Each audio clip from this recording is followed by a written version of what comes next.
Hello everyone out there in internet land. This is an age-restricted video. If you're not 18, you should probably not be watching this video. If you are 18 or older, here is the garden. Bomb bada bomb, folks. Man, do we got a lot of work to do. That you saw there was our mycelium bin. That's for our mushroom project that we just did. This is all going to be moved under this beautiful plum tree. It's just now starting to get its foliage and its blossoms. Bees need to get here and do some work so I can have some fruits. And then once they get protected under this tree, they all kind of go here. And this is where I'll be doing different culinary mushrooms. This mycelium here, if it takes off, it was struggling, and it still, as you can see, it still is. It got way too wet, so I need to kind of find some of the prime pockets where I've got some good mycelial growth, and I need to try to layer that in on some drier chips, and I need to drill holes in these bins much better. I'll be doing a wood chip straw combo for the oysters with a lot of straw, and then these are springtails. These are wine these are wine caps, and there's a little ovoid in there. I'm not sure what mycelium's going to dominate or what's going to happen in that situation, but we got it.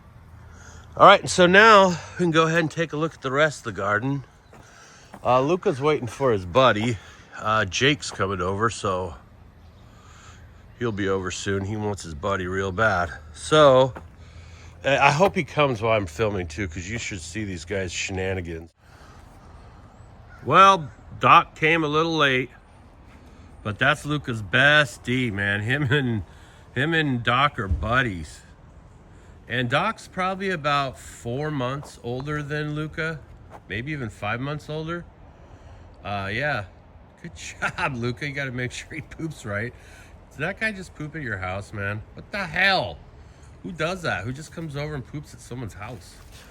But yeah, they have such a good time, these guys, and they play so hard. Like, they go. So he likes it because he has a playmate who is equally, as rough. Because when he tries to do this with other dogs, they're not feeling the vibe. They're just not feeling the vibe. But yeah, folks, I just want to let you see the shenanigans these guys get up to. So we got the rose bushes here. They're all taking off and really starting to bush out. Really doing well already, shooting up. I fed them about 2 weeks ago. Gave them a real healthy top dress of some of that down to earthy stuff, the top dress. I think it's like a 462, something of that nature. So gave them a good round of feedings. So we just had a really big storm move through, and shit kind of got blown everywhere. And the greenhouse, I want to show you that because it really weathered some, good 50-mile-an-hour gusts. So I kind of had some strategies behind that, thanks to my buddy Goathead. We've got our fermentation barrel out. One of the things that took a shit on me was my enclosure. So I'm going to get that mounted back up and get that re-stabilized. But Luca likes it. It's his little house. What's up, Yuki? Oh, no, you're stuck, buddy. Oh, no. This could be fun. Oh, there you go, Yuka. And as you can see, the dogs love to walk in my vegetable bins. And so I'm devising these gate systems to put over these bins. Or I might even do a little fencing around, because these little 27-gallon totes that I drill out and then put them in fours, they make these kind of cool little quadrants that you can put some fencing around and try to keep things like this guy. You got to be in even the 10-gallon pot guy? Come on. All right, so we do have some beets that wintered over. These are yellow beets. They wintered over, and now I'm already eating fresh, delicious greens.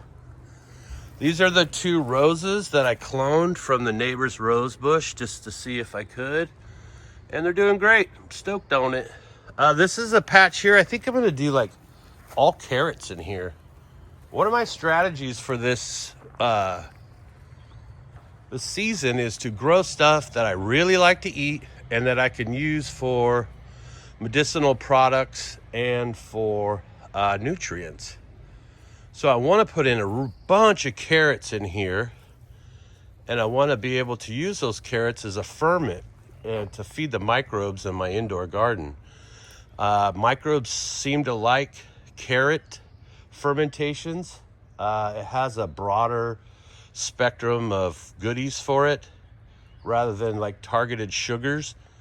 Sometimes when you target sugars, you target microbes. Just like when you put corn syrup in your stomach, you're targeting a specific microbe group to be dominant. So I'm taking that same principle, and I'm going to ferment some carrots here, and I'm going to apply that.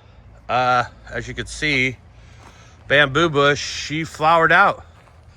Their cycle is, I think, every 60 to 100 years they flower out and then they die. And that is precisely what she did. I harvested a bunch of the seed. I left a bunch of seed laying around, and I even have some here on the cane still. It's wintered over, so I'm sure its viability is pretty nil. But I got to come in with a Sawzall, level that down, and I'm going to hope to dump a bunch of the seeds that I harvested kind of in that patch and see if I could get it to bounce or come back in the same spot it was, because where it clumps is awesome because it creates a great barrier, a privacy barrier. As you can see, hey, you can't even see in my door. So over here, this section here where Luca has all his toys, this is going to be my tomatoes again. They did really well. I had one plant and literally five big cages that just collapsed every one of them. So I have to go hard on my stabilization style for training and also for support. We removed a bunch of the blackberries. My strategy was to come in and get a bunch of these shoots as they come up, and then I will use them for ferments.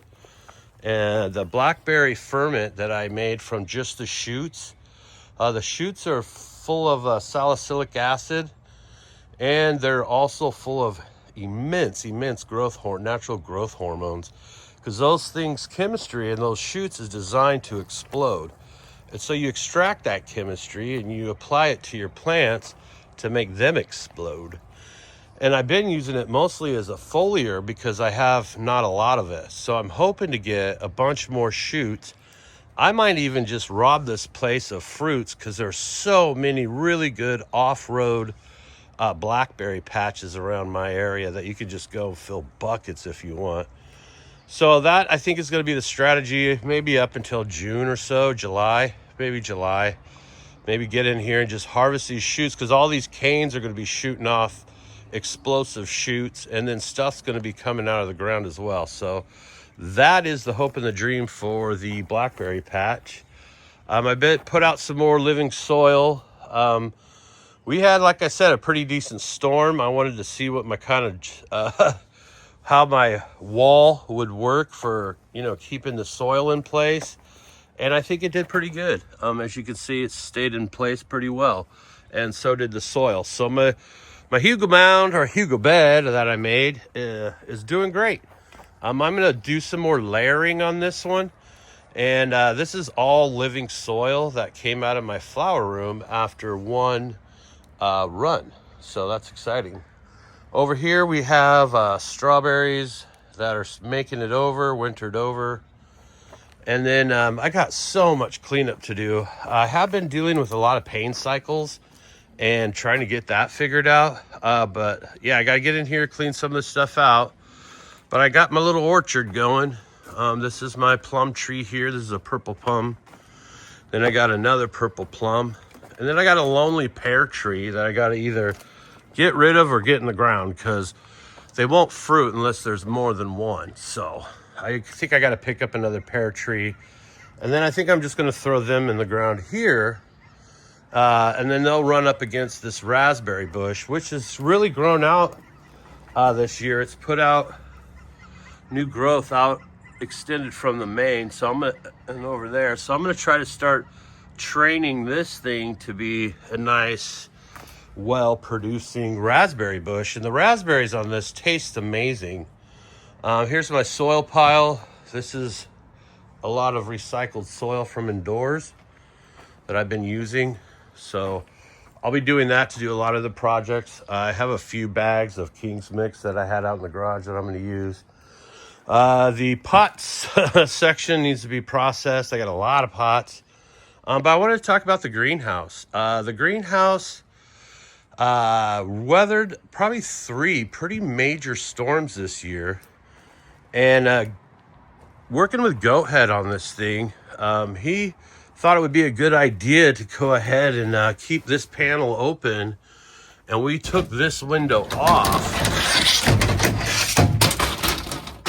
That was awesome.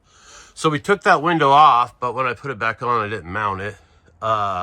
So that this room could breathe. And so I was gonna lock all these walls down with silicone. But then I started thinking about it, because we do have those kind of storms. It's kind of nice for the walls to be able to blow out if they need to, just because this carbonate stuff pops in and out pretty easy.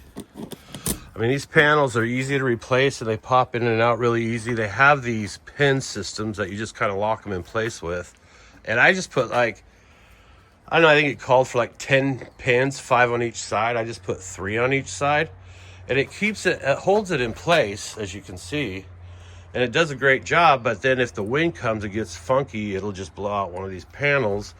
And I can just readjust that, no big deal. But the roof, I did lock in. Silicone sealed the whole roof so that it's going nowhere. So we got good drainage, good runoff. So the greenhouse is gonna do great. I'm excited about it. I got some stuff to get out, but I'm gonna pause this and we can go ahead and go look at the indoor. All right, here we are in the veg room. And now a lot of people will say, hey bro, you were just out in the garden. What the hell would you be doing in your veg garden right now? And the answer to that question is, you're right. I should not do that. However, it's been freezing, and I'm talking freezing. So I think I'm okay on that one. But habitually in the future, I need to be filming in here and then go out there, do my filming, and then edit. But yeah, so just take heed of that, kids. We got the cloner going well. These are all backups of the sticky foots and stuff that I put into flour, and these are all backed up with Uncle Jim. He's got all these taken care of. This whole row here, thanks to Tyler, my buddy Tyler hooked me up with a bunch of Paloma that I had given him here locally, and he did a great job keeping them healthy and happy. So I have a little army of Paloma coming on, so I should have a lot of really good Paloma offerings and good offerings for the people who are going to be doing stuff this spring outdoor season. These are some Z pies that were kind of holdovers. I've got probably 3 here that still need to find homes, but these 2 are taken care of, and so is this Tiki Rain's going out.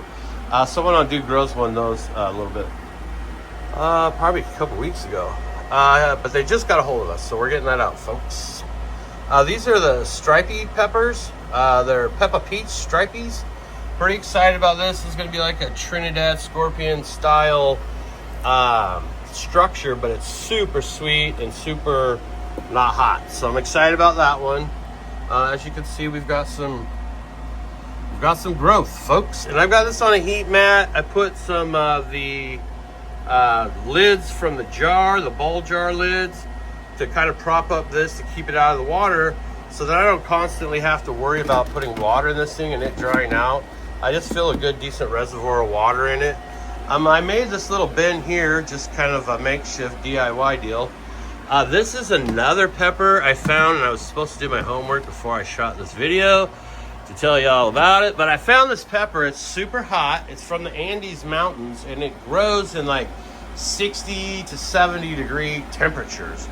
Like, it excels in the cold. And so for my zone 8B here in Oregon, it should do well. And the nice thing is it, because it's so hardy, it overwinters and grows like a bush.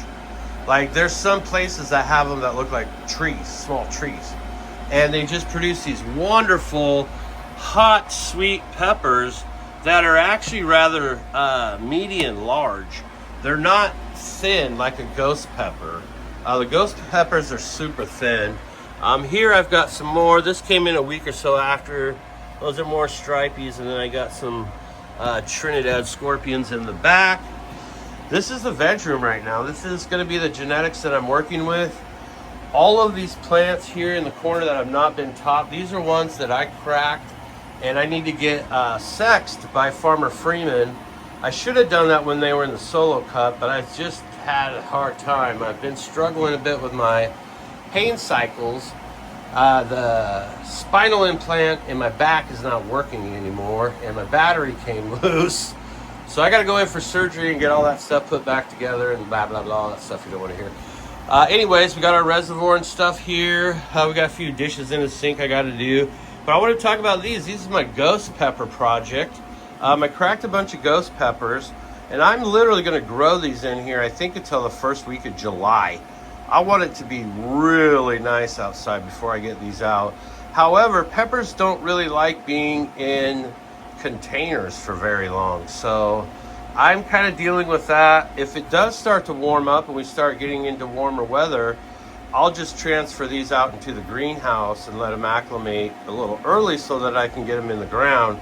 But last year, the first 2 weeks of June, we had 40 degrees and raining sideways, and that fucking sucked for my peppers, man. They took a little bit of a beating, and then they never recovered. They were just like stunted and pissed off the whole fucking summer, and I didn't get shit, folks.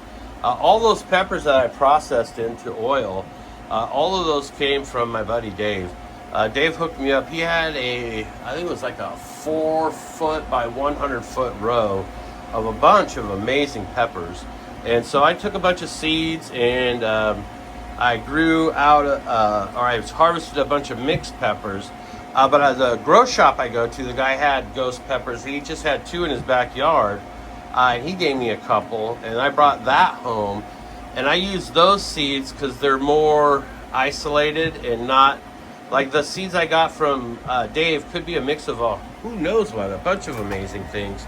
But yeah, veg room's doing good, looking good. I'm really loving the new flooring. Keeping these plants off the concrete floor has been amazing.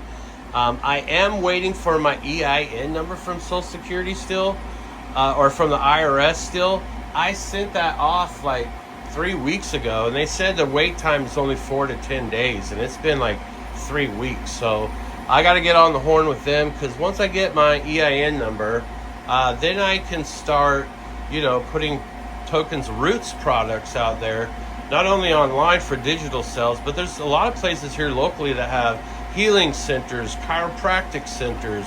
All those places are more open to a natural way of healing yourself. So I'm going to try to get that going as soon as I get my EIN number.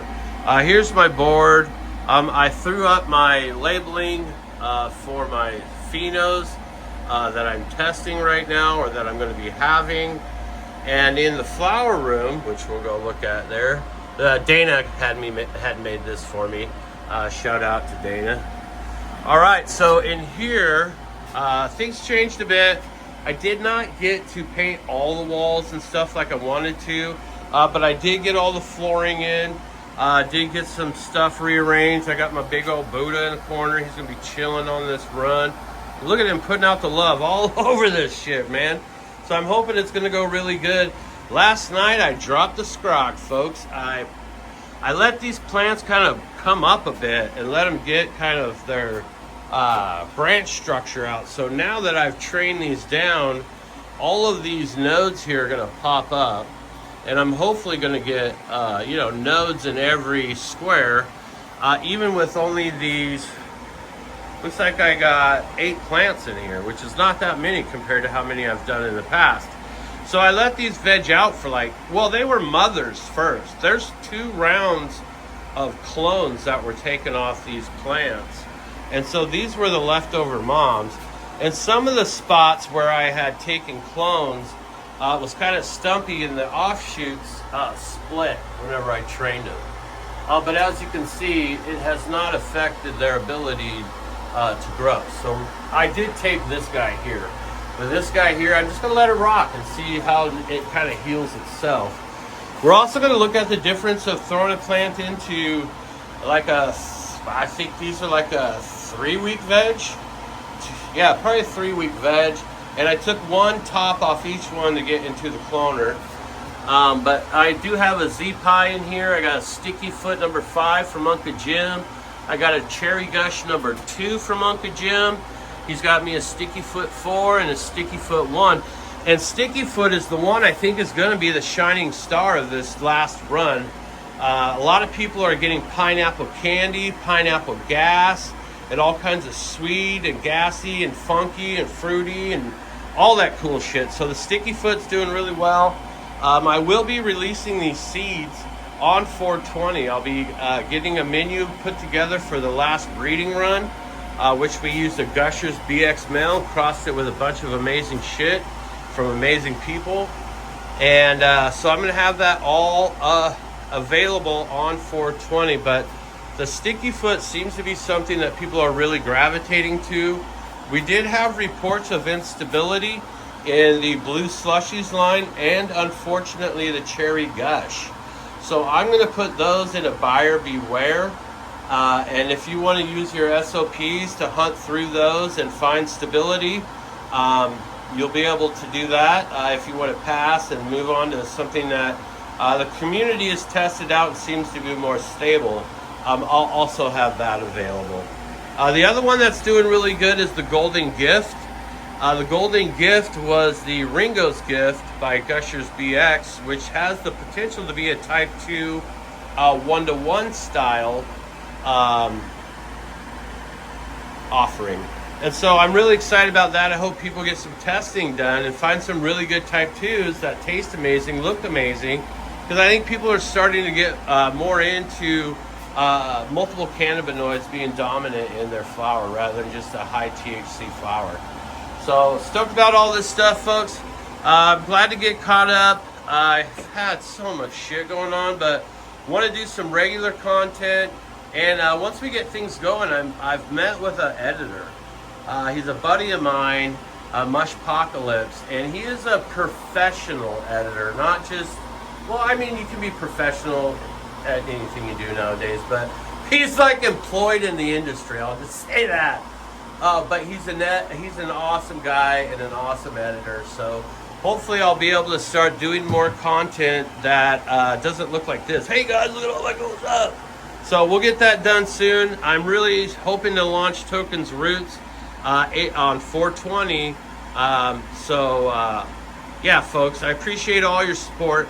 Everyone who has reached out, everyone who has been a part of my growth and my journey, I can't thank you all enough.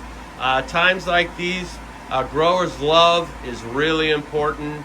And not only that, it's easy to love each other and take care of each other. We just need a little love and understanding. There's been a lot of illusions and a lot of lies. So we just need to have some understanding and help folks work through all that. With that said, growers' love.